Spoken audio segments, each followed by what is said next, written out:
Hai. Oke, minasan, ini adalah video ketiga untuk kelanjutan dari bagian 1, yaitu dasar keperawatan lansia. Itu bagian bagian pertama, itu tadi kita belajar martabat ya. Kedua adalah peran dan etika profesi perawat lansia.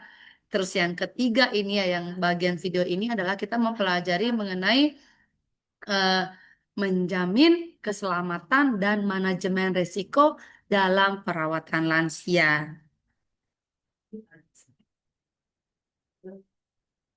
Nah, dalam bab 3 ini akan membahas eh, sebentar, saya coba cek lagi dulu. Akan membahas empat subbab ya. Maaf, lalat lagi, bukan 4 tapi 5 subbab. Jadi bagian 1 bab 3 ini membahas 5 subbab. Apa saja itu? Yuk kita sama-sama sambil dibuka bukunya ya. Tuh, pertama arti penting observasi. Ya, arti penting observasi. Itu yang pertama. Kedua, kita membahas mengenai manajemen kesehatan diri staf perawat lansia. Yang ketiga itu pemanfaatan prinsip mekanika tubuh. Yang keempat adalah penyakit menular dan langkah penanganannya. Yang kelima adalah pencegahan kecelakaan dan langkah pengamanan. Ya, ada 5 ya. Kita sebutkan sama-sama ulang ya. Keluarkan suaranya ya. Arti penting observasi. Pertama. Kedua, manajemen kesehatan diri staf perawat lansia. Kemudian ketiga adalah pemanfaatan prinsip mekanika tubuh. Yang keempat itu adalah penanganan penyakit menular ya. Ya, penyakit menular dan langkah penanganannya. Dan yang kelima adalah pencegahan kecelakaan dan langkah pengamanannya. Oke, 5 ya. Mohon bisa disebut. Oke, pertama. Arti pentingnya observasi. Kenapa kita membahas observasi? Kita membahas mengenai keselamatan, keselamatan, ya, untuk menghindari apa terjadinya kecelakaan kerja atau hal-hal yang tidak diinginkan. Itu penting adanya observasi dengan pengamatan ya. Kalau bahasa bahasa gampangnya dimengerti adalah observasi itu mengamati, melihat dengan cermat untuk mengetahui kondisi pengguna. Nah, seperti yang ada di buku, ya, kondisinya berbeda dari biasanya. Kenapa ya? Gitu ya. Jadi kalau kita mengamati dengan benar pengguna dan dia biasanya dia tuh jalan sehat, ceria, hari itu ketika kalian lihat kalau benar-benar diobservasi dengan baik, kok murung, kok lesu, lemas gitu ya. Orang yang biasa sehat jalan kaki, terus dia lemas, itu ada resiko jatuh kalau kita tidak melakukan observasi dengan benar. Seperti itu. Nah, makna observasi. Hal-hal yang diobservasi oleh staf perawat lansia dimanfaatkan untuk memperbaiki kehidupan pengguna. Staf perawat lansia mencatat hal-hal yang ia observasi dan menyampaikannya kepada semua staf. Ya, jadi makanya dalam namanya juga kita bekerja tim, kita tidak boleh menyimpan informasi sendiri. Jadi kalau lansianya kemarin tuh sehat walafiat, tahu-tahu hari ini dia lemah, lesu, tidak mau makan, kita tidak mau membagi ke informasi itu ke staf lain. Itu perlu dibagi ke staf lain supaya dicarikan penanganan-penanganan terbaik oleh tim-tim yang lain, oleh petugas-petugas perawat lansia juga yang lain. Seperti itu. Metode observasi. Ada banyak metode observasi ya. Nah, ada namanya uh, uh, metode secara objektif. Objektif itu yang dilihat, yang dapat diukur, yang dapat dinilai. Dan ada juga metode observasi yang secara subjektif. Subjektif itu artinya yang diungkapkan oleh lansia itu. Nah, contohnya nih, membedakan apa itu objektif dan subjektif nih. Oke. Aduh, saya kayaknya demam deh, katanya. Saya panas, lemes, gitu katanya. Katanya sih lansianya. Nah, itu namanya metode observasi secara subjektif, ya, melalui interaksi dengan pengguna. Nah, metode observasi yang objektif itu apa? Oh, diukur dulu anunya, suhunya berapa derajat. Itu objektif, ya. Terlihat mukanya memerah, terlihat bibirnya agak agak agak pecah-pecah, ya. Orang tanda-tanda terjadi eh, demam di badan. Kalian juga kalau demam kan biasanya uh, badannya hangat, terus bibirnya pucat-pucat kan? Nah, seperti itu. Itu adalah metode observasi secara objektif. Itu bedanya. Nah, tadi kita sudah mempelajari mengenai metode observasi, yaitu kita melihat secara cermat pasiennya, ya, lansianya. Terus kedua, menjamin keselamatan dan manajemen risiko. Manajemen risiko. Apa hubungannya sih manajemen keselamatan dan manajemen risiko dalam perawatan lansia dengan kesehatan kesehatan perawatnya? Apa hubungannya coba? Nah, hubungannya adalah kita tidak bisa merawat lansia kalau kita perawatnya sendiri tidak sehat. Sepakat ya? Ya, seperti itu. Jadi penting juga kita sehat, kita bisa rawat pasien. Seperti itu. Kalau kita tidak sehat, kalau kita tidak sehat, kalau kita tidak apa fit, ya, jadi tidak bisa memindahkan, tidak bisa melakukan perawatan lansia yang secara maksimal, bahkan akan menimbulkan kecelakaan, ya, kecelakaan kerja seperti itu.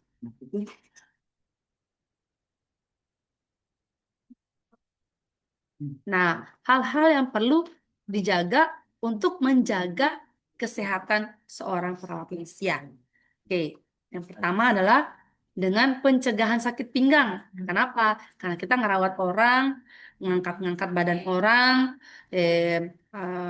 macam-macam ya, kegiatan kita di perawat lansia itu akan sangat rentan kita terkena sakit pinggang. Boleh ditanyakan sama teman-teman yang lain yang sudah bekerja sebagai perawat lansia di Jepang, pasti uh, apa yang dikeluhkan oleh mereka adalah sakit pinggangnya. Jadi supaya menghindari sakit pinggang, apa yang dilakukan adalah ya dengan membenarkan postur saat mengangkat barang, ya. Nah, yaitu dengan yang benar adalah pemanfaatan mekanika tubuh yang dapat mencegah sakit pinggang. Dari contoh yang disilang itu contoh tidak baik, yaitu di mana beratnya barang yang diangkat itu tidak didekatkan ke tubuh. Ya, bisa nanti kita praktekkan, ya. Nah, cara untuk mengurangi sakit pinggang pada perawat lansia itu dilakukan dengan pemanfaatan prinsip mekanika tubuh. Jadi ada, kalau nggak salah ini ada 8, kita cek sama-sama. Ada 8 pemanfaatan prinsip mekanika tubuh, ya. Tujuan pemanfaatan prinsip mekanika tubuh ini adalah untuk eh, memperhatikan keselamatan pengguna dan bagaimana mengurangi beban staf perawat lansia. Itu tujuannya.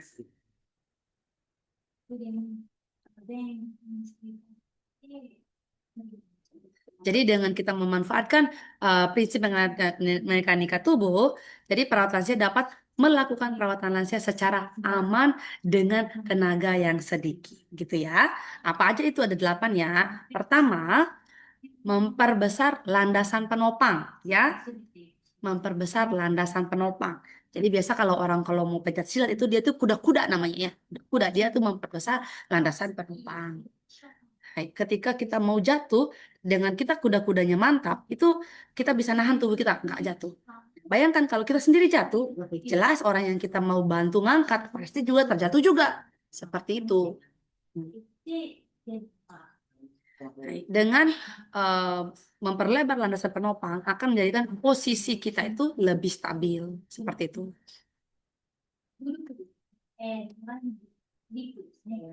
Kemudian yang kedua tadi memperlebar landasan penopang. Kemudian kedua adalah mendekatkan pusat sisi berat mendekatkan pusat berat ke sisi yang mendapatkan perawatan lansia. Saya ulang lagi ya. Mendekatkan pusat berat ke sisi yang mendapatkan perawatan lansia, ya. Jadi beratnya itu didekatkan dengan tubuh kita.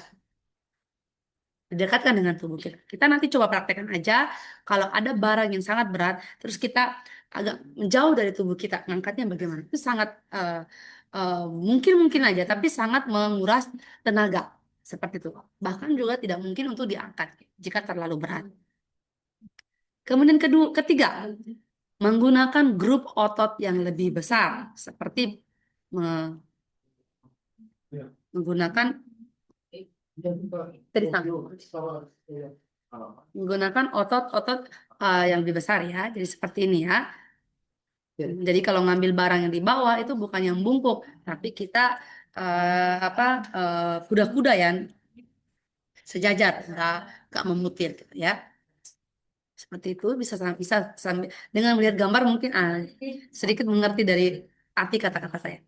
Kemudian keempat, memperkecil bentuk tubuh pengguna. Jadi biasanya kan kita akan mengangkat pasien nih, walaupun di Jepang itu banyak alat-alat bantu untuk mengangkat atau memindahkan pasien. Tapi kadang kalanya juga kita ya udahlah dekat ini nggak usah pakai alat bantu gitu kan. Kadang-kadang ya terpaksa kita yang mengangkat dengan kekuatan kita sendiri.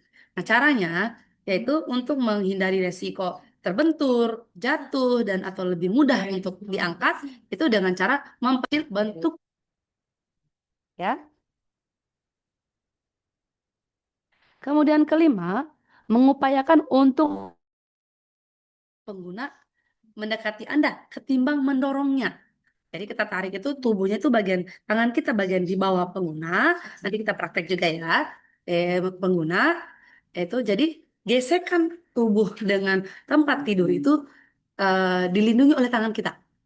Ketimbang kalau kita mendorong itu gesekan baju spray dengan kulit pengguna itu akan besar ya. Itulah yang membuat terjadinya penyakit-penyakit tirah baring. Nanti kita Google ya, tirah baring itu apa? Penyakit luka tirah baring, penyakit karena adanya gesekan terlalu lama atau tekanan terlalu lama pada pasien-pasien yang bed rest total di tempat tidur seperti itu. Kemudian lanjut yang keenam ya. Pemindahan pusat berat sebisa mungkin dilakukan secara datar. Ya.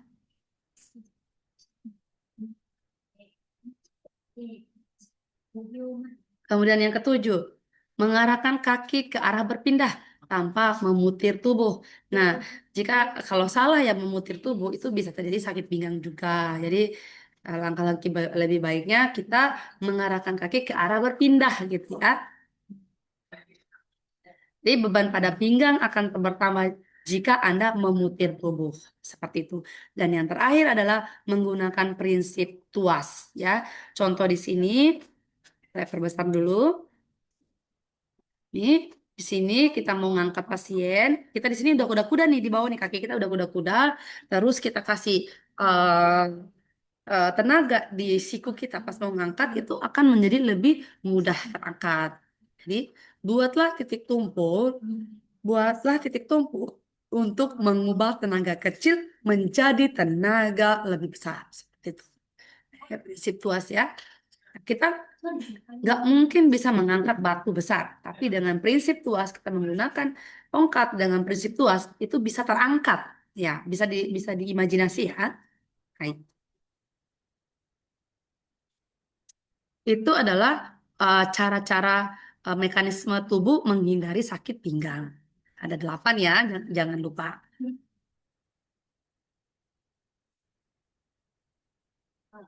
Oke, nah tadi adalah menggunakan mekanika prinsip tuas ya, pemanfaatan prinsip mekanika tubuh ya, itu ya tadi ada 8. Nah, poin kita bahas selanjutnya adalah poin penting untuk mencegah sakit pinggang ya. Ada 4 cara-cara untuk mencegah sakit pinggang. Pertama, memanfaatkan kemampuan pengguna. Jadi kalau dia bisa berpindah, dia bisa bangun, itu jangan kita gendong, jangan kita angkat sebentar-bentar kita angkat, padahal dia bisa bangun ya. Jadi tak suruh lakukan sendiri. Kita bantu yang dia tidak bisa lakukan aja. Kemudian kedua, jika tempat kerja kita menyediakan alat bantu, silakan gunakan alat bantu ya. Gunakan alat pemindah dan papan penggeser dan lain-lain ya. Nanti akan saya kasih video yang asli yang nggak berupa bentuk dalam bentuk gambar seperti yang di buku, alat-alat pemindah dan papan penggeser ini ya. Kemudian memanfaatkan mekanika tubuh yang kita tadi bahas tadi ya, ada 8 ya. Mekanika tubuh dengan memperluas landasan penopang, kemudian pakai mekanika tuas, gitu, jangan memutir gitu tadi ya. Kemudian yang terakhir adalah meninjau gaya hidup. Itu dengan olahraga. Kalau kita olahraga, otot-otot kita kuat ya, otot-otot kuat, jadi mencegah juga terjadi sakit pinggang. Kemudian gizi, kalau gizinya kita bagus, jadi imun juga meningkat sehingga eh, sakit pinggang dan tulang-tulang juga sehat gitu ya. Kemudian istirahat yang cukup juga itu sangat penting ya.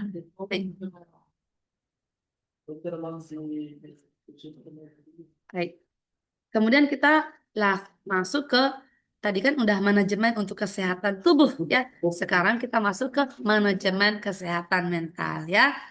Jadi kalau untuk manajemen kesehatan mental itu ya selain dari tidur dan makan yang cukup, kita juga perlu berekreasi dan membicarakan uh, apa namanya jika ada yang perlu dikeluarkan unek-uneknya, jangan dipendam sendiri gitu ya.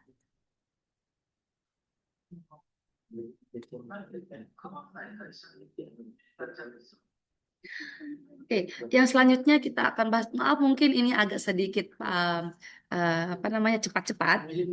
Bisa nanti saya akan coba lebih slow lagi untuk menjelaskan. Jika ada pertanyaan bisa langsung nanti belajar offline-nya ya. Silakan dicatat aja apa-apa yang ditanyakan jika ada penjelasan-penjelasan yang agak lebih cepat yang kalian rasakan ya. Oke, yang keempat, ini adalah yang kedua yang terakhir untuk di bab 3 ini.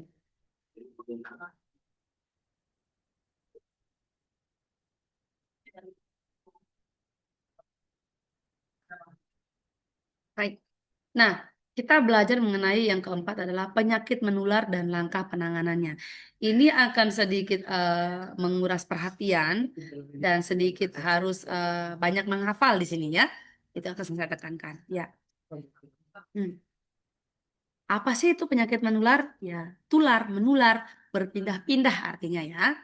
Jadi penyakit menular adalah penyakit yang timbul ketika patogen memasuki tubuh dan menyebabkan berbagai gejala. Jadi silakan bedakan apa itu gejala dan apa itu penyakit. Nah, apa coba? Saya kasih waktu untuk berpikir. Penyakit adalah eh, kumpulan dari beberapa gejala yang membentuk apa ya? Bagaimana saya menjelaskannya?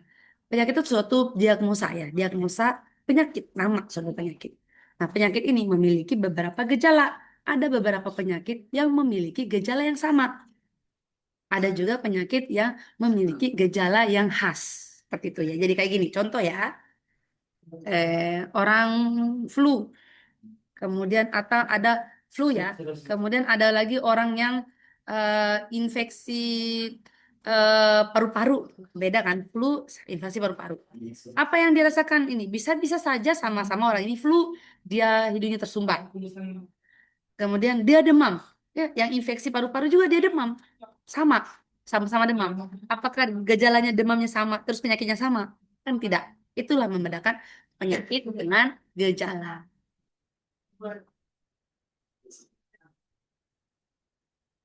Jadi, kenapa kita perlu belajar mengenai penyakit menular? Karena para lansia ini bukan tinggal di rumah pribadi, tapi tinggal di lingkup orang-orang yang dia tidak kenal. Dia berkumpul di situ sama lansianya, di mana tubuhnya yang sudah tua, renta, dan mereka berkumpul dengan orang-orang lain sehingga gampang sekali terjangkit penyakit. Seperti itu.